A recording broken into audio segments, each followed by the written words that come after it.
Hey everybody, it's Jason Jeffries here. Got an update for the video I shot earlier. Something corrupted my file, apparently cut it off halfway through and didn't save half of it. So what I'm going to do is go ahead and show you my updated research. So we were looking at these three, right?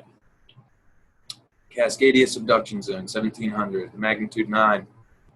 1868, magnitude 8.5, magnitude 9 in some places, all over the world. Russia, Kamchatka Peninsula, 1952, magnitude 9. I went ahead and collected some data here, put it together in my notes to make it a little easier to run through.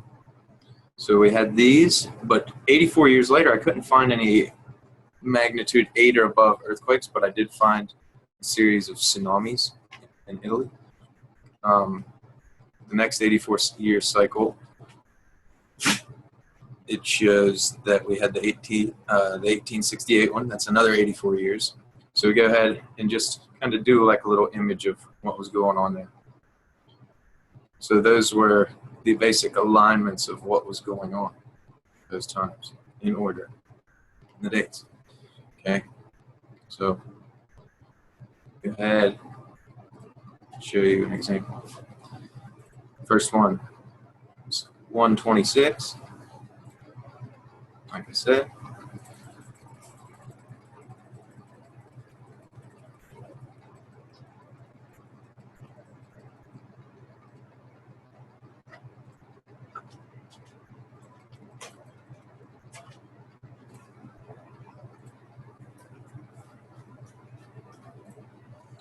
So here's Earth.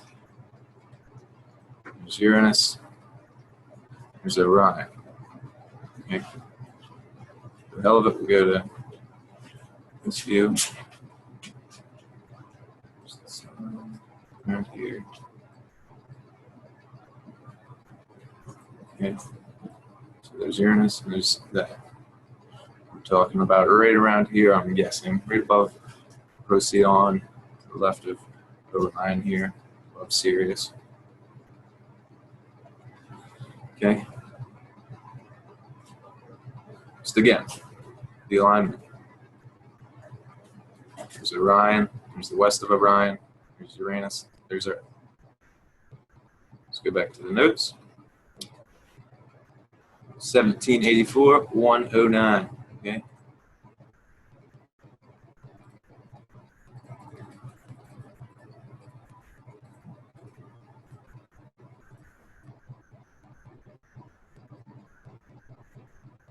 Okay, so there's West Earth, Uranus, Earth, same thing, okay? Same alignment. Let's go back to the notes. 813, 1868.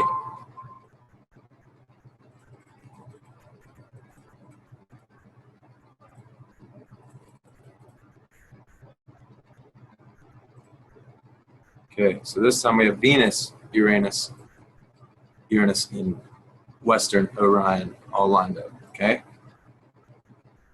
So back to the notes once again. 952, 1104.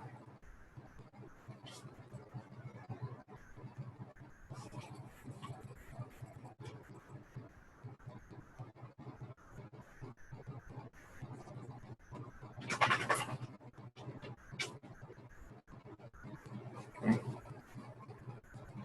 So this time we're lined up. See, as it moves, here's above Procyon, like I was saying. There's the western. The tilt of the ecliptic's a little bit different, as you see, as you get around. That's why they do that slanted line, but you guys understand that, I'm sure. And what we're going to do here is get back into my notes. So what I did is wrote it down for you. So I wrote, scientists have suspected an unknown planet may be responsible for Uranus's erratic behavior. These perturbations were used to mathematically determine the position of what was doing it. In 1846, Neptune was discovered close to the calculated position. 2 weeks later, Triton was discovered. And then we knew the mass of Neptune, and we knew that it wasn't sufficient for the perturbations. Okay, Uranus kept on acting erratically and not to how our predictions of math charts of known objects would suspect. That's when the term Planet X was coined. In 1930, Pluto was discovered, and it was found with its moon Charon, or Charon, however you want to say it. And we knew that it was much too small, right? In 1983, we launched an IRAS satellite with the goal of finding this object, and we did. The Washington Post released on December 30th, 1983. They spotted it twice, and it didn't move from the western part of the Orion constellation in both times. This object was 50 billion miles away and emitting heat. Okay, that was Nemesis. All right, we're talking about the outermost planet of this being the one that's perturbing the orbit and the planet of the crossing, okay, Nibiru.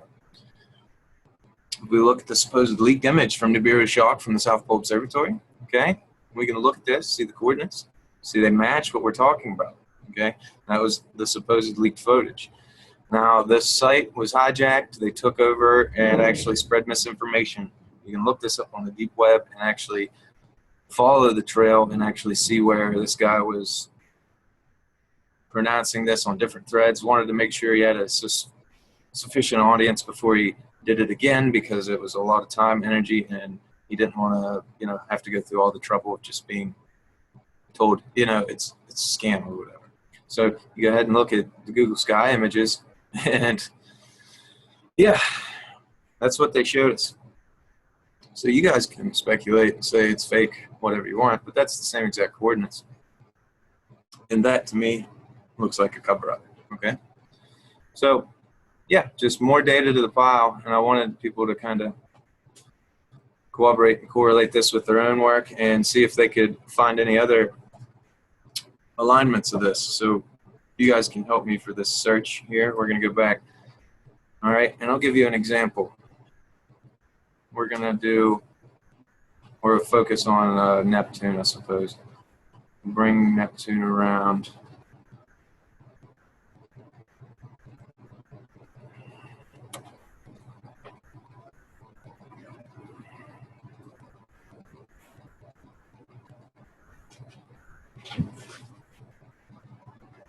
See things like this. There's certain kind of alignments with Neptune right there. And that, now look, we can see 1909 in May. I guess you could just go.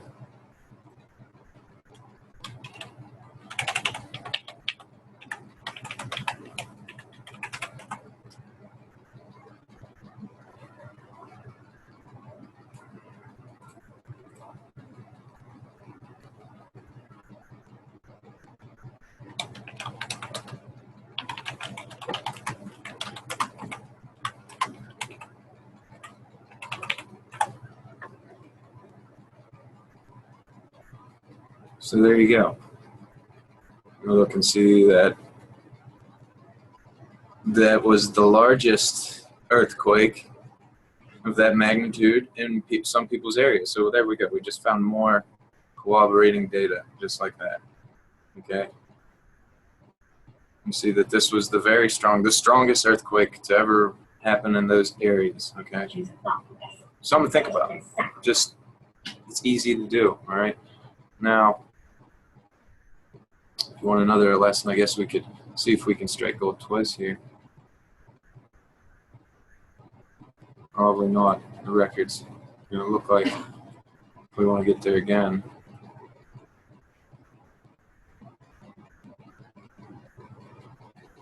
Put it back here.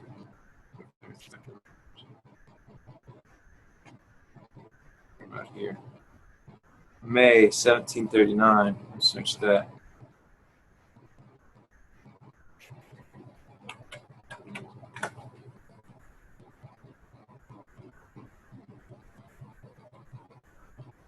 See?